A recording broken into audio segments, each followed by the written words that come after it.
Hmm. To be honest with you, I'm tired. Not of this, I mean physically. But I got a job to do. Hello, everybody. How we doing today? So this is from RT. How Assange and RT meddled in 2016, according to CNN's Possibilities, Innuendo, and Lies. Now, before we begin, I understand that people like to call it the Russia Times and say, oh, they're defending themselves. How cute. Just hear them out, alright? I give them the benefit of a doubt, and so should you. CNN has released a new exclusive report accusing Julian Assange of conspiring with the Russians, including RT, to meddle in the 2016 U.S. election. Again.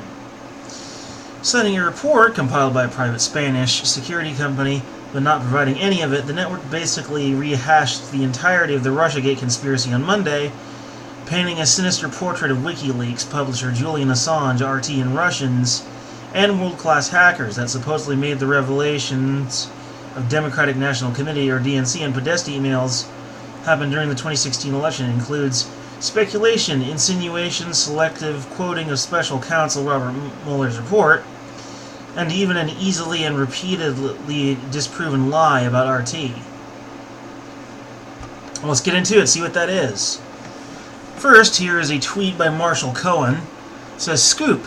New documents obtained exclusively by CNN, conveniently exclusive, reveal that Assange, he didn't say conveniently, I'm adding that, reveal that Assange received in-person deliveries potentially of hacked materials related to the 2016 election during a series of suspicious meetings at the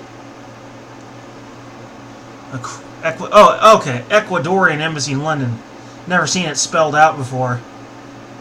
Make of that what you will. They say, let's dispense with the last point. First, per CNN, on at least 2 occasions, RT even published articles detailing the new batches of emails before WikiLeaks officially released them, suggesting they were coordinating behind the scenes, which they deny. In reality, RT journalists simply noticed a pattern to the WikiLeaks releases and kept a close eye on its website in expectation of every new batch. As RT's Dublin bureau editor on duty at the time, Ivor Crotty, put it, we merely watched a trend in performed journalism. It was Clinton's aides that suggested coordinating behind the scenes, which CNN here uncritically endorses. Tweets, one from, I'm going to say Neboya Malik, about RT publishing a story about Podesta emails before they were released by WikiLeaks. Absolutely, it is 100% untrue. And Ivor Crotty. Yes, this is fake news. I was the editor on the team that monitored WikiLeaks, and by Podesta. 6. We knew they tweeted at 9 a.m. EST each day, 1 p.m. Dublin, so we checked the database by reverse searching and discovered a new dump tweeted about it. And the conspiracy theorists jumped. The rest of CNN's sensationally titled scoop openly admits the Spanish papers merely build on the possibility raised by Mueller's report about how WikiLeaks received the email's safe words for unprovable speculation, begin a few lines below the headline, keep multiplying from there on. CNN quotes the Mueller report as having named German hacker Andrew Mueller Magoon, someone who may have assisted WikiLeaks in obtaining the files. Something page 55 of the report cannot rule out happened based on public reporting, not actual evidence. So, they basically came up with this whole thing after looking at something. They took a cursory glance, and then when the confirmation bias set in, they're like, oh, here's our smoking gun, this proves it. So even professional CNN journalists can fall for that crap. It's so easy, isn't it? Truth be known, that as a species, we are just not really hardwired for the truth. Well, of course not. We're hardwired to survive. Sometimes a lie can help you to survive. But anyway, on that note, the fact that I still think it's very convenient that CNN says, oh, we obtained it exclusively, no one else has it but us. You know, Because if it was plausible deniability, that's what it would look like. So that's very suspicious. Anytime a journalist outlet says it's exclusive, be suspicious. Anyway, a tweet from Caitlin Johnston. Article confirms that the first time Assange's internet access was cut off was due to U.S. intimidation. This was common sense at the time, but it's nice to have confirmation. The U.S. protest came with an implicit warning: stop Assange, or there will be consequences for Ecuador. Just like there would eventually be consequences for the Russians for meddling in the election, and for Assange too, according to the U.S. official and documents obtained by CNN.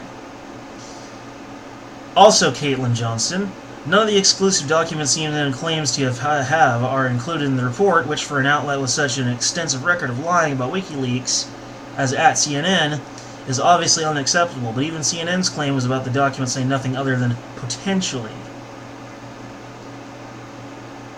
If it's not even part of the Mueller report, then it must be fake, right? Something they threw together to spin a narrative. Wouldn't put it past our mainstream media to do that.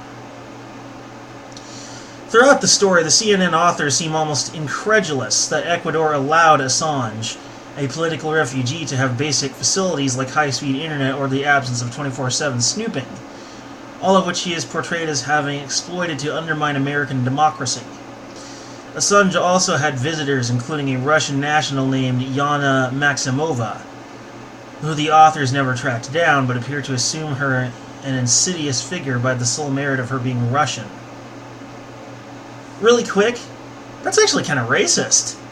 I mean, I'm not particularly fond of Russians either, particularly Russian scientists. Oh, hey, we sewed this head onto a second head onto this dog. It's not technically alive, but isn't that cool? It's like they're doing it just to show off or something. Anyway, but yeah, assuming sinister intent just because he's Russian, that's kind of racist, man. Whatever.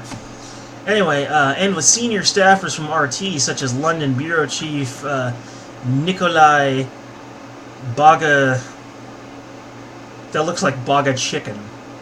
I'm going to say his name is Nikolai Baga Chicken, who even gave...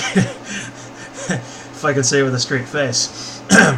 Nikolai Baga Chicken, who gave him a USB drive on one occasion. Baga Chicken, one of the very few people who actually responded to CNN's request for comment, was open about RT's cooperation with Assange. RT's editor-in-chief, Margarita Simonyan, joined in by tweeting about her own visits to Assange. I can't stop thinking about it. I can't stop thinking about the Baga Chicken.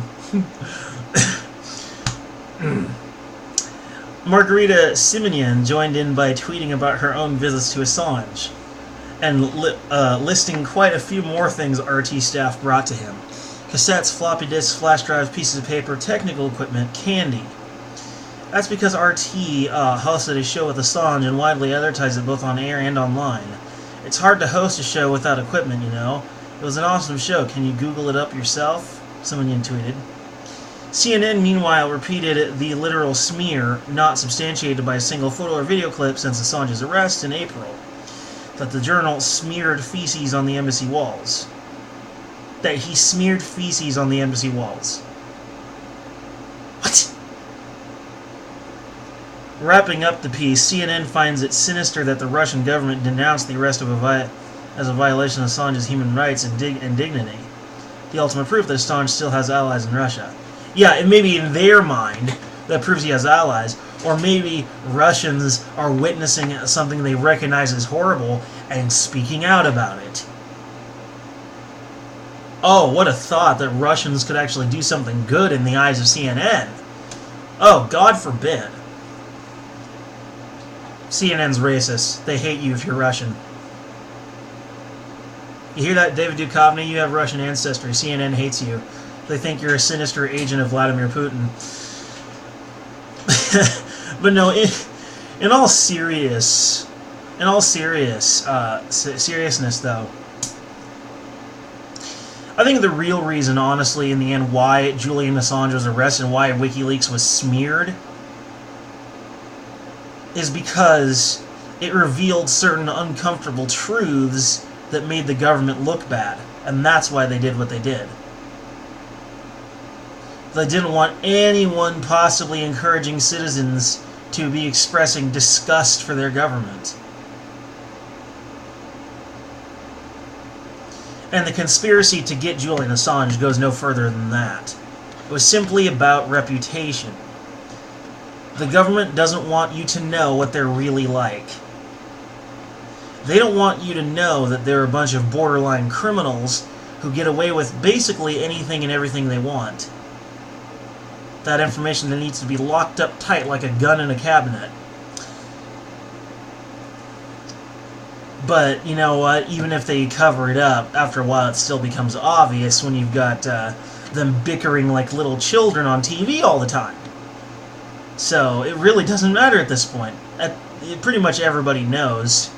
So, the attack on Julian Assange was totally unnecessary. It's not actually illegal to read WikiLeaks, by the way. It's not. They literally made it up. Go look at it. You're not going to be arrested. Nothing's going to happen to you. Anyway. See ya.